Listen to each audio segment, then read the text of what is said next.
ప్రభువైన యేసుక్రీస్తు నామములో హృదయపూర్వకమైన వందనాలండి. ఈరోజు బ్రతుకునిచ్చిన తండ్రిని దేవునికిని, యేసు ప్రభుల వారికిని, పరిశుద్ధాత్మ దేవునికి కూడా హృదయపూర్వకమైన వందనాలు తెలియజేసుకుంటున్నాను. చేరవచ్చిన మీ అందరికీ కూడా మరొకసారి హృదయపూర్వకమైన వందనాలు. మనము నేర్చుకుంటున్నాము, యేసుక్రీస్తు వారు పురాతన కాలం మొదలుకొని శాశ్వత కాలం వరకు ఆయన ప్రత్యక్షమవుతుంటారన్నప్పుడు పాత నిబంధనలో ఆయన ఏ విధంగా ప్రత్యక్షమవుతున్నాడు అనే విషయాన్ని మనం గత వీడియోలో కొద్ది నిమిషాలు మనం చూసాం. మరలా ఆయన పాత నిబంధనలో ఆయన ఏ విధంగా ప్రత్యక్షమవుతున్నవాడు అనే విషయాన్ని మనం చూడాలి. అబ్రహాము, విశ్వాసులకు తండ్రి అయిన అబ్రహాము గారితో ఎవరు మాట్లాడింది అనే విషయాన్ని మనం ఒకసారి చూద్దాం. కొద్ది నిమిషాలు. ఆదికాండం 12వ అధ్యాయము 1వ వచనం. యెహోవా, నీవు లేచి నీ దేశము నుండి, నీ బంధువుల యొద్ద నుండి, నీ తండ్రి ఇంటి నుండి బయలుదేరి నేను నీకు చూపించు దేశముకు వెళ్ళుము అన్నాడండి. ఇక్కడ మనం గుర్తుపెట్టుకోండి. మరల 4వ వచనం, అందులోనే 4వ వచనం, యెహోవా అతనితో చెప్పిన ప్రకారం అబ్రహాము వెళ్ళెను అని ఉందండి. లోతు తన కుటుంబం మొత్తం అందరూ వాళ్ళు వెళుతారు. అలాగే 15వ అధ్యాయానికి వచ్చేస్తే తర్వాత ముగ్గురు దేవదూతలతో కూడా ఆయన అక్కడ మనకి కనబడుతున్నట్టుగా మనకి అర్థమవుతున్నాయి. ఈ విషయాలు కొన్ని జరిగిన తర్వాత 15వ అధ్యాయం, ఆదికాండం 15వ అధ్యాయం 1వ వచనంలో మనం చూద్దాం. ఇవి జరిగిన తర్వాత యెహోవా వాక్యం అబ్రహామునకు దర్శనమందు అన్నాడు. యెహోవా వాక్యము అబ్రహాముకు దర్శనమైంది. 4వ వచనాన్ని చూస్తే యెహోవా వాక్యం అతని యొద్దకు వచ్చి అన్నాడండి. యెహోవా వాక్యం ఎవరి దగ్గరికి వచ్చింది? అబ్రహాం దగ్గరికి వచ్చింది.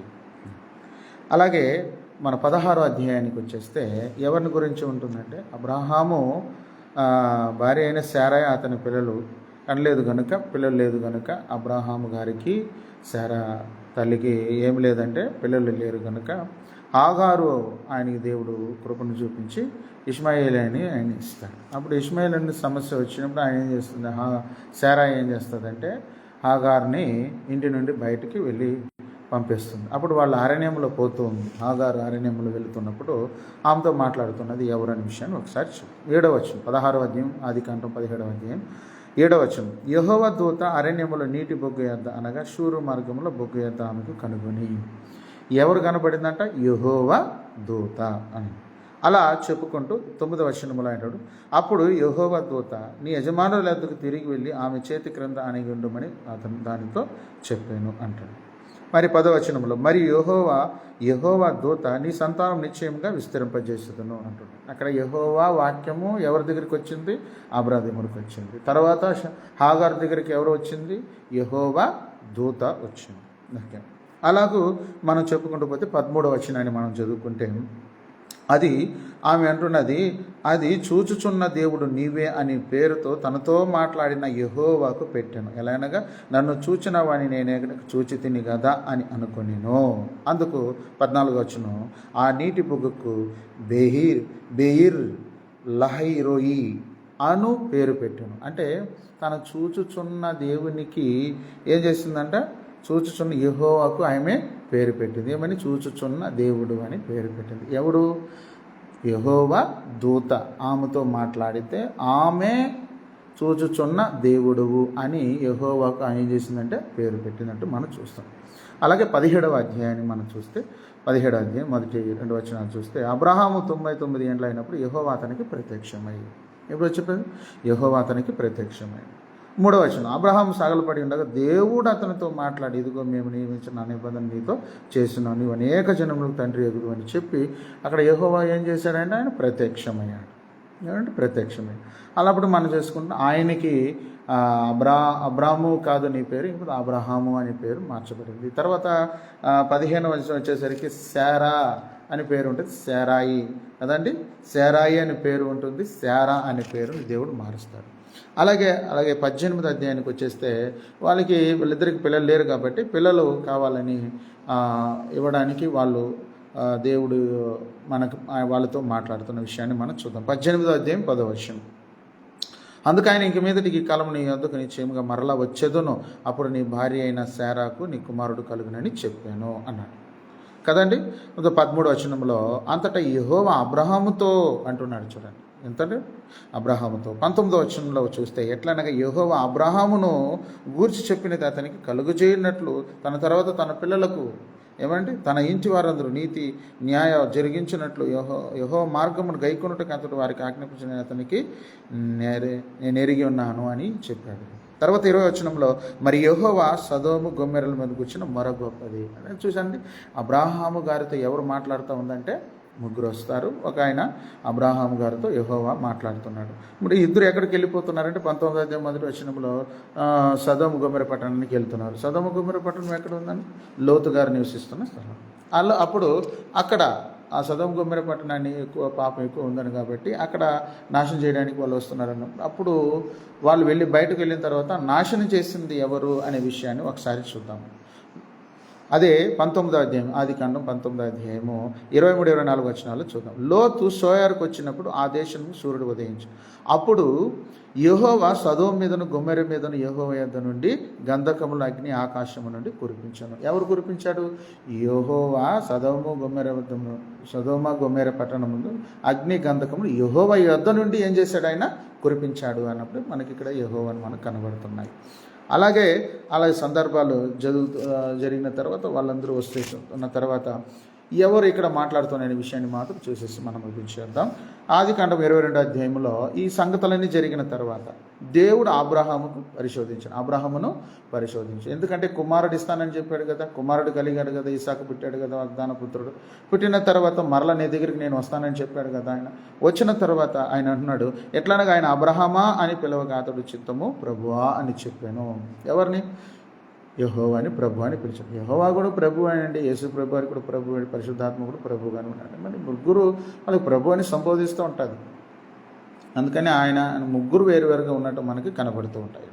సో 5వ వచనాన్ని మనం చూడండి. తన పనివారితో మీరు గాడిద ఇక్కడనే ఉండుడి, నేనును ఈ చిన్నవాడును అక్కడ వెళ్ళి దేవునికి మ్రొక్కి మరలా మీ వద్దకు వచ్చేదని చెప్పాను. బలి ఇవ్వాలని మోరియా కొండకు మోరియా ప్రదేశం నీకు వెళ్ళు అని చెప్పినప్పుడు మరి అబ్రహాము ఈసాకును తోడుకొని అక్కడ ఏమైనాడంటే వెళ్తాడు. ఎక్కడికి వెళ్తాడు?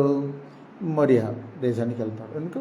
కట్టెలు తీసుకొని అబ్రహాము ఈసాకు కట్టెలు తీసుకొని గాడిద మీద ఎక్కించుకొని తన పనివారితో కూడా వెళ్తాడు. పనివారితో మీరు ఇక్కడే ఉండండి, మేము వెళ్ళి దేవునికి మ్రొక్కేసి దహన బలి చేసి వస్తామని చెప్పేసి వస్తాడు. ఆ తర్వాత ఆయన అలా వెళ్తున్నప్పుడు పోయాడు, మరి కట్టెలు పేర్చాడు. తర్వాత ఈసాకు కాళ్ళు చేతులు కట్టి కట్టెల మీద పండబెట్టేశాడు. పండబెట్టేసి కత్తి తీసుకొని పోయేటప్పుడు ఆయన మాట్లాడుతున్నాడు. చూడండి ఎవరు మాట్లాడుతున్నాడు.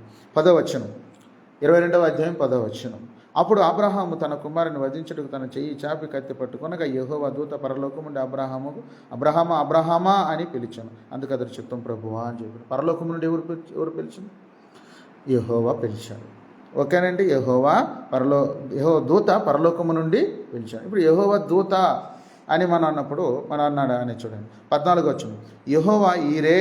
అబ్రహాము ఆ చోటికి యెహోవా ఈరే అని అక్కడ మనం పేరు పెట్టడం జరిగింది. 15వ వచనం, యెహోవా దూత 2వ మారు పరలోకం నుండి అబ్రహాముని పిలిచిట్లే, నీకు ఒక్కడే అయి ఉన్న నీ కుమారుని వెనక్కి తీయక కార్యం చేసినందున నేను నిన్ను ఆశీర్వదించి ఆకాశ నక్షత్రము సముద్రం ఇసుక వలె నీ సంతానం నిశ్చయంగా విస్తరింపజేసేదనని, నీ సంతానం వారు తమ శత్రువులుగా వీడిని స్వాధీనపరచుకుందని ఇలాగ మాట్లాడు. నిన్నేం చేస్తాను? నేను ఆశీర్వదిస్తానని దేవదూత చెప్పదు కదండి. నేను నిన్ను ఆశీర్వదిస్తానని దేవదూత చెప్తుందా? దేవదూత చెప్పదు. కాబట్టి ఎవరు చెప్పి ఉండాలా? దేవుడే చెప్పి ఉండాలి. ఆ దేవుడు ఎవరు? యెహోవా. ఆ యెహోవా ఎవరంటే తండ్రి అయిన దేవుడైన యెహోవా కాదు, యేసు క్రీస్తు వారే. కాబట్టి అబ్రహాముకి మొట్టమొదటిగా ప్రత్యక్షమైంది ఏదంటే యెహోవా వాక్యం. కాబట్టి వాక్యం ఎప్పటాల నుంచి పనిచేస్తూ ఉంది? వాక్యమై ఉన్న యేసుక్రీస్తు వారు పురాతన కాలం మొదలుకొని శాశ్వత కాలం వరకు ఆయన ప్రత్యక్షమగుచున్నవాడని మనకి అర్థం. సో ఇప్పుడు మన విశ్వాసులకు తండ్రి అయిన అబ్రహాం గారితో మాట్లాడింది ఎవరు అని మనం ఆలోచించగలిగితే యెహోవా తండ్రి అయిన దేవుడని కాదు, కానీ దూత అని కాదు, కానీ ఆ దూత కానీ యెహోవా ఎవరంటే వాక్యమై ఉన్న యేసు ప్రభు వారు ఇక్కడ వాళ్ళతో మాట్లాడినారనే విషయాన్ని మనకి. అందుకే యోహాను సువార్త 8వ అధ్యాయంలో ఆయన అంటాడు, యేసుప్రభు వారు నేను అబ్రహాం పుట్టక మునిపే నేను ఉన్నాను అంటున్నాడు. కాబట్టి ఈ వచనాలు కూడా మనం ఆలోచించగలిగితే బాగుంటుంది. సో టైం కొద్దిగా ఉంది కాబట్టి అందుకే ఎంత స్పీడ్గా నేను మాట్లాడాల్సిన అవసరం వచ్చింది. ఎందుకంటే ఈ విషయాలను కూడా, ఈ వచనాలను మరలా మీరు చదివి పరిశోధించండి. ఎవరు మాట్లాడిన విషయాన్ని మనకి తేటగా కనబడుతూ ఉంటాయి. ఓకేనండి. సో దీంట్లో ఏదైనా సందేహాలు ఉంటే మనందరం కలిసి ఫోన్ చేయండి. మనందరం కలిసి దేవుని వాక్యాన్ని నేర్చుకుందాం. నీకు తెలిసినదో లేకపోతే నాకు తెలిసి దేవుడు వాళ్ళందరితో కలిసి మాట్లాడి అందరూ కలిసి నేర్చుకోవాలనేది కదా దేవుడు ఆశపడతాడు. తప్పైన దాన్ని మనం దిద్దుకోవాలనేది కదా దేవుడు ఆశపడతాడు. కాబట్టి తప్పైన దాన్ని దిద్దుకొని మనం అందరం ఏం చేద్దామంటే వాస్తవంలోనికి, సత్యంలోనికి నడిపించబడాలని దేవుడు కోరుకుంటున్నాడు. కాబట్టి ఈ మాటలు అందరు గ్రహిస్తారని నేను నమ్ముతూ ఇంతవరకు ఓపికను మీ అందరూ వందనాలు తెలియజేసుకుంటూ ఇలా కొద్ది నిమిషాలకు మాట్లాడగలిగే అవకాశాన్ని ఇచ్చిన తండ్రిని దేవునికి, యేసుప్రభు వారికి, పరిశుద్ధాత్మ దేవుల వారికి కృతజ్ఞతాస్తులు చెల్లించుకుంటూ అందరికీ